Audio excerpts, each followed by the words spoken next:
Praise the lord. మన ప్రభును ప్రియ రక్షకుడైన యేసుక్రీస్తు వారి నామంలో మీ అందరికీ ప్రత్యేకమైన వందనాలు, శుభాలు తెలియజేస్తున్నాం. మంచిది ప్రియులరా, ఏప్రిల్ 15వ తారీఖున దేవుడు మనకిచ్చిన వాగ్దానము చదువుకుందాం. దానియేలు గ్రంథం 10వ అధ్యాయము 18వ వచనం 19వ వచనాన్ని చదువుకుందాం. నీవు బహుప్రియుడవు, భయపడకుము, నీకు శుభము కలుగును గాక. దేవునికి స్తోత్రం. ఆమేన్. దేవుని బిడ్డలారా, దేవుడు అంటున్నాడు దానియేలు గారితో, నువ్వు బహుప్రియుడవు, భయపడకము అనే మాట పలుకుతూ ఉంటున్నాడు. చాలామంది అనేకమైన ఆలోచనలతో అనేకమైన పరిస్థితుల వైపు చూస్తున్నప్పుడు, భక్తుల్లో యథార్థంగా ఉన్నప్పుడు, భక్తుల్లో నమ్మకంగా ఉన్నప్పుడు, ప్రార్థనలోనూ అన్ని విషయాల్లో ఉన్నప్పుడు, ఏంటి నా జీవితం, నాకు ఇంతగా ఆరాధిస్తున్నాను, ఇంతగా ప్రభుని స్తుతిస్తున్నాను, నమ్మకంగా ఉంటున్నాను, కానీ నా జీవితంలో నెమ్మది లేదు, ఏంటి అనుకున్నప్పుడు దేవుడు చెప్తున్న మాట, భయపడవద్దు, నీకు శుభమవుతుంది అని చెప్తున్నాడు.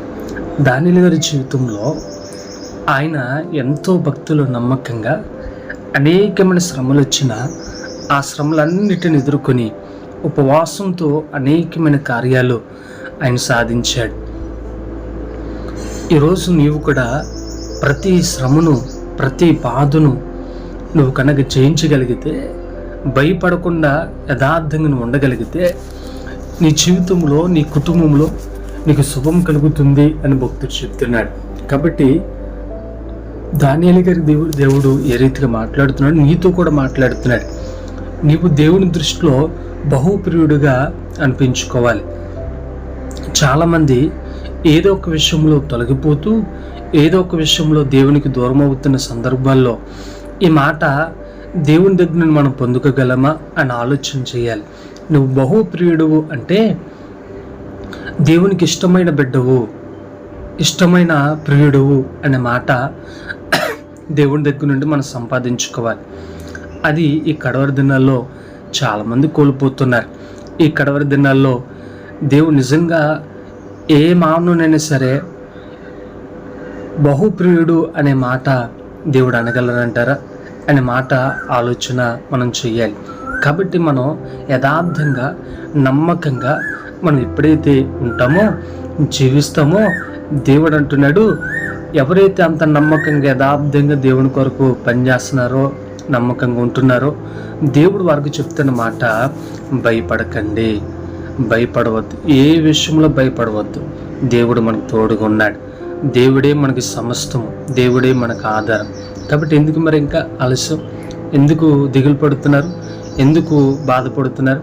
దేవుడు మనకిచ్చిన ఈ కృపను బట్టి, దేవుడు మనకిచ్చిన ఆలోచన బట్టి మనం ఖచ్చితంగా భయపడకుండా దేవుని దగ్గర నమ్మకంగా, యథార్థంగా బ్రతుకుదాం.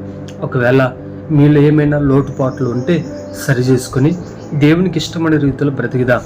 దేవుని కొరకు మన రోస కలిగి మనం ముందు కొనసాగిద్దాం. దేవుడు తప్పకుండా నిన్ను నన్ను బలపరుస్తాడని ఈ మాటల ద్వారా హెచ్చరిస్తున్నాడు, బలపరుస్తున్నాడు. దేవుడు అటువంటి కృప దేవుడు మనందరి జీవితంలో అనుగ్రహించి బలపరచును గాక. ఆమేన్. తల వంచండి, ప్రార్థన చేసుకుందాం. మహాపరిశుద్ధుడైన మా పరలోక తండ్రి, నీ ఘనమైన, శ్రేష్టమైన, ఉన్నతమైన నామానికి వందనాలు, స్తోత్రాలు. ఈ శ్రేష్టమైన సమయంలో అయ్యా మమ్మల్ని జ్ఞాపకం చేసుకోండి, బలపరచండి, ఆదరించండి. అయ్యా తండ్రి, మీరు చెప్పిన మాట, భయపడవద్దు, మీకు శుభం కలుగుతుంది, ధైర్యంగా ఉండండి అని మీరు చెప్తున్నారు. మేమందరం ధైర్యం కలిగి, భయపడక అయ్యా నీకోసం రోసంగా, అయ్యా నీ పని చేయడానికి, అయ్యా నీ మీద ఆధారపడడానికి, అయ్యా మేము భక్తుల్లోనూ, విశ్వాసంలోనూ అయ్యా పెంపొంచుకోవడానికి సహాయం చేయమని ప్రార్థిస్తున్నారు. ఈ మాటలు ఎవరైతే వింటున్నారో వారందరినీ ధైర్యపరచండి, ఆదరించండి. అయ్యా ప్రత్యేకమైన కోణాల్లో మీరు దీవించి, ఆస్వాదించి అయ్యా నీ మహిమతో నింపమని ప్రార్థిస్తున్నారు. దీవించండి, ఆస్వాదించండి, పేరు పేరు చొప్పున మీరు దీవించి అయ్యా తండ్రి ప్రతి ఒక్కరిని మీరు దర్శించండి. యేసు ఘనమైన నామంలో అడుగుచున్నాము తండ్రి. Amen, amen. Praise the Lord. దేవుడు మిమ్మల్ని, మీ కుటుంబాలను దీవించి ఆశీర్వదించును గాక. ఆమేన్. Praise the lord.